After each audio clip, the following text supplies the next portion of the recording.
नमस्कार, मैं हूं संजय भाटिया और आप देख रहे हैं लोकमत हरियाणा न्यूज़। भारत में इन दिनों एक नए वायरस H3N2 को लेकर काफ़ी चर्चाएं हैं।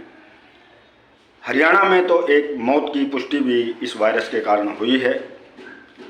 आखिर क्या है ये वायरस, किस प्रकार से हमें बचाव करना चाहिए, कौन कौन सी सावधानियां बरतनी चाहिए कि जिससे हम इस वायरस से बच सकें, कितना खतरनाक है ये वायरस, इसी को लेकर हमने झज्जर के CMO डॉक्टर ब्रह्मदीप सिंह से बात की। आइए सुनते हैं डॉक्टर ब्रह्मदीप सिंह CMO साहब ने, जो झज्जर के CMO हैं, उन्होंने क्या कहा। डॉक्टर साहब, जिस प्रकार से भारत में अब एक नया वायरस H3N2 का प्रवेश हो चुका है और आज समाचारों में भी है कि बॉम्बे में भी इसका ज़्यादा प्रचार प्रसार हो रहा है, हरियाणा में भी एक मृत्यु हुई है जींद में, तो सिविल सर्जन होने के नाते आप हमारे लोगों को क्या एडवाइजरी जारी करेंगे, क्या बचाव के, किस प्रकार से लोग बचाव करें और क्या है वायरस, कितना घातक है, लोग किस प्रकार से इसको हैंडल करें। जी, मैं आपका धन्यवाद करता हूँ इस मुद्दे को उठाने के लिए। और साथ में मैं ये कहना चाहूँगा कि जो ये वायरस है कोई ऐसा नया वायरस नहीं है, ये सीजनल फ्लू है एक तरीके का। और H1N1 का हम हमेशा से नाम सुनते आ रहे हैं बहुत समय से कि जो वायरस, इस स्वाइन फ्लू का वायरस समय समय पे एक्टिवेट हो जाता है, उसी की ये टाइप है इन्फ्लुएंजा वायरस H3N2। इस वायरस के जो एडिनो वायरस है सीजनल ही रहता है, इन्फ्लुएंजा ए टाइप उसी की एक सब टाइप है, क्योंकि थोड़ा सा भिन्न है इसलिए ये एकदम से अटेंशन में आ रहा है। दूसरी बात ये है कि हम सब लोग कोविड की लहर 2-3 लहरों से बाहर निकले हैं, तो सब लोग इसीलिए ज़्यादा से ज़्यादा सेंसिटाइज्ड हैं, हम सब लोग इस बारे में बहुत ज़्यादा जागरूक हैं। हाल ही में ये भी सुनने में आया है कि इन्फ्लुएंजा की वजह से कुछ डेथ्स भी हुई है, कुछ केसेस भी निकले हैं। एक केस हमारे हरियाणा में भी निकला है। जहाँ तक हमारे ज़िले की बात है, अभी तक लकीली कोई ऐसा केस निकला नहीं है। हम लोगों ने जागरूक होकर फ्लू OPD एक्टिवेट दोबारा से कर दी है, जिसमें सीजनल फ्लू, जिसमें बुखार, खांसी, जुकाम के मरीज अलग से देखे जा रहे हैं ताकि उनको और जनरल मरीजों में मिक्स ना किया जाए। बहादुरगढ़ सिविल हॉस्पिटल और झज्जर सिविल हॉस्पिटल दोनों के अंदर ये सुविधा उपलब्ध कराई गई है। इसके लिए सबसे पहले जानना जरूरी है कि लक्षण क्या है, कि किस प्रकार के लक्षण होते हैं।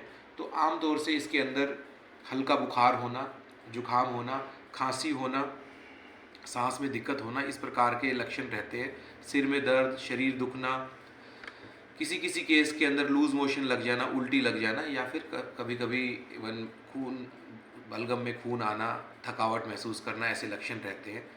जो लोग खतरे में हैं वो कौन लोग हैं? आमतौर से कोमॉर्बिड पॉपुलेशन या फिर सीनियर सिटीज़न, वो लोग ज़्यादा इस बारे में सेंसिटिव रहते हैं, वो ज़्यादा उनको प्रिकॉशन रखनी चाहिए, क्योंकि बहुत छोटे बच्चे या बुजुर्ग दोनों के अंदर खतरा बना रहता है कि उनकी इम्यूनिटी कम है, कहीं उनको ये जकड़ ना ले।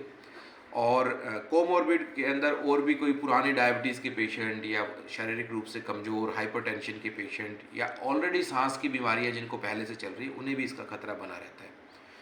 एक बात ये खास है कि बचाव इलाज से बेहतर है, तो इससे बचने के लिए हम क्या करें, एडवाइजरी ये जरूर बताना चाहूँगा।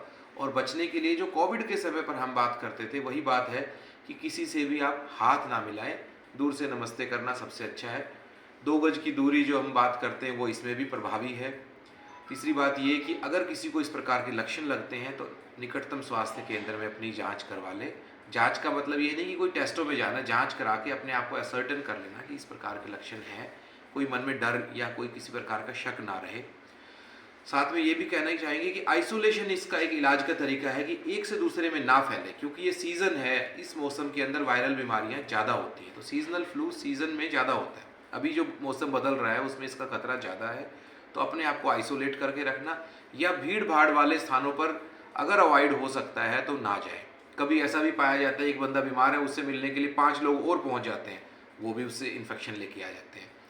यह बलगम से, छींक से फैलता है। हाथ पे अगर बलगम लगा वो उससे फैलता है, तो बार बार हाथ ना मिलाएं, या अगर हाथ पे बलगम लग गया तो उसे अच्छे से धो लिया जाए। और छींक अगर कोई मारता है तो छींक हम एल्बो में छींक मारें, और हैंडकरचीफ हमेशा अपने पास रखें। एक छोटी सी हैबिट कि हम अपने पास रुमाल का प्रयोग करने लगे, वो भी बहुत फ़ायदेमंद है। सैनिटाइज़र के साथ अगर, क्योंकि बार बार हाथ धोना मुश्किल हो जाता है या उपलब्ध नहीं हो पाता वॉश बेसिन, ऐसी स्थिति में सैनिटाइज़र भी आप अपने पास में छोटी सी पॉकेट में रख सकते हैं, वो भी एक तरीका हो सकता है।